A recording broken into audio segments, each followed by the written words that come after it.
Bismillah, Assalamualaikum warahmatullahi wabarakatuh. Salam jumpa rekan mahasiswa yang kami banggakan.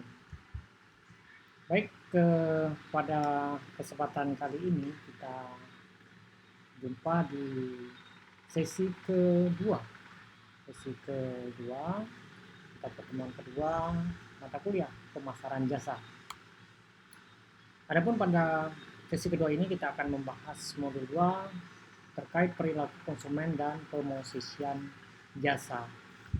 Baik rekan mahasiswa yang kami banggakan, permodelan konsumsi jasa itu salah satu karakteristik utama jasa adalah produksi dan konsumsi dilakukan secara simultan, serta diperlukannya partisipasi konsumen dalam menghasilkan jasa dapat dikatakan konsumsi jasa melalui suatu proses. Nah, tujuan utama bisnis adalah co-creation value, yaitu nilai yang diciptakan bersama-sama dengan konsumen didasarkan pada pemanfaatannya bagi konsumen atau value in use.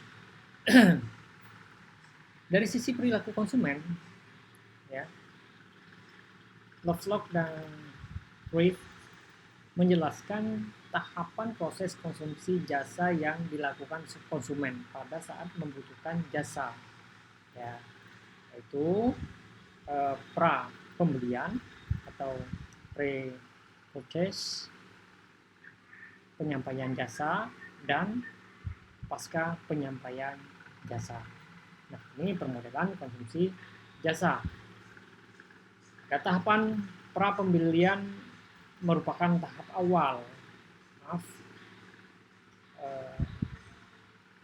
Tahap pra pembelian merupakan tahap awal di mana konsumen mulai menyadari munculnya kebutuhan atau need awareness, kesadaran akan adanya suatu kebutuhan. Bagi sebagian konsumen didorong adanya masalah karena suatu produk jasa gagal memuaskan dan dipicu oleh keinginan sesuatu yang belum terpenuhi.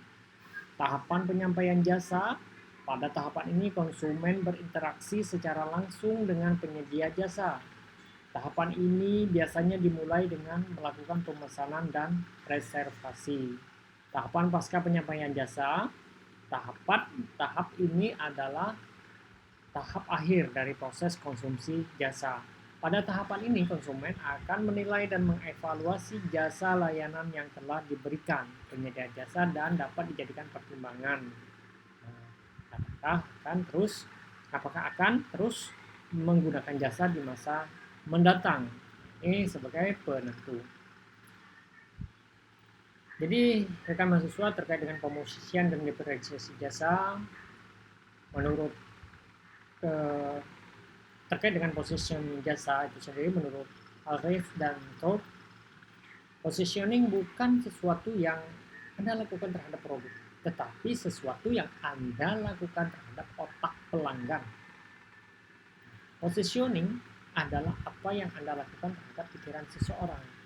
Nah, menurut Kotler dan Keller, positioning adalah tindakan yang dilakukan perusahaan untuk membuat citra produk atau jasa dan hal-hal yang ingin ditawarkan kepada pasarnya berhasil memperoleh posisi yang jelas dan menggantung hati dalam benar target konsumennya.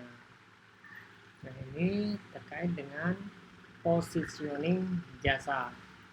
Nah, menurut Kotler dan Keller, pesaing memiliki beberapa strategi alternatif, yaitu memperkuat posisi sendiri dalam pikiran konsumen, merebut posisi yang belum dikuasai, melakukan reposisi pesaing di dalam pikiran pelanggan. Nah, langkah-langkah penetapan positioning itu sendiri, pertama mengidentifikasi satu set keunggulan pesaing, memilih keunggulan-keunggulan yang paling kuat dan menonjol sebagai pernyataan positioning, menyampaikan keunggulan secara efektif pada target pasar dengan strategi komunikasi. Nah, inilah beberapa pembahasan terkait dengan strategi alternatif dan langkah-langkah penetapan positioning.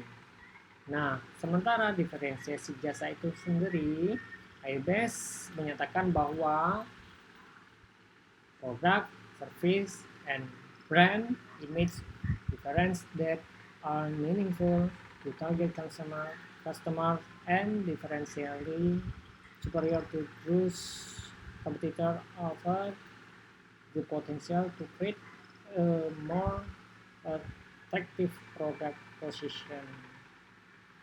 Kotler dan Keller menjelaskan 3 dimensi penting untuk mendiferensiasikan penawaran produk atau jasa, yaitu diferensiasi personel, diferensiasi saluran, dan diferensiasi citra. Adapun dimensi-dimensi diferensiasi dari kedua pakar tersebut dan sebagai berikut: diferensiasi produk atau jasa, diferensiasi pelayanan, diferensiasi merek, diferensiasi personel, diferensiasi saluran, dan diferensiasi citra. Nah, inilah pembahasan terkait dengan diferensiasi jasa. Baik, rekan mahasiswa yang kami banggakan, ada konsep positioning, branding, diferensiasi. Coaching free konsep. Menurut Kotler, posisi produk merupakan seperangkat rumit atas persepsi, pesan dan perasaan konsumen terhadap produk dan jasa tertentu dibandingkan dengan produk pesaing. Kotler dan Keller menyatakan diferensiasi adalah tindakan merancang serangkaian perbedaan yang berarti untuk membedakan tawaran organisasi dengan tawaran pesaing. Organisasi dapat mendiferensiasikan tawarannya dengan menggunakan 5 dimensi, yaitu produk, pelayanan, personalia, saluran pemasaran, dan citra. Nah, ini penjelasan terkait positioning, branding, dan diferensiasi. Baik rekan mahasiswa yang kami banggakan, menyatakan bahwa keberhasilan diferensiasi harus mengandung 3 karakteristik, yaitu generate product value, profit, perceive value, dan be difficult to copy. Brand merupakan kekayaan institusi atau perusahaan yang sangat bernilai. Brand tidak hanya sekedar logo, slogan, atau statement, tetapi brand adalah kepercayaan dan kredibilitas institusi atau perusahaan. Merek adalah janji institusi atau perusahaan untuk secara konsisten memberikan features, benefits, dan service kepada para stakeholders. Nah, rekan mahasiswa yang kami banggakan, terima kasih. Demikian disampaikan inisiasi 2 atau materi pada sesi kedua ini.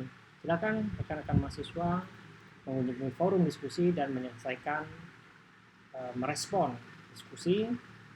Silakan melanjutkan aktivitas tutornya. Assalamualaikum warahmatullahi wabarakatuh.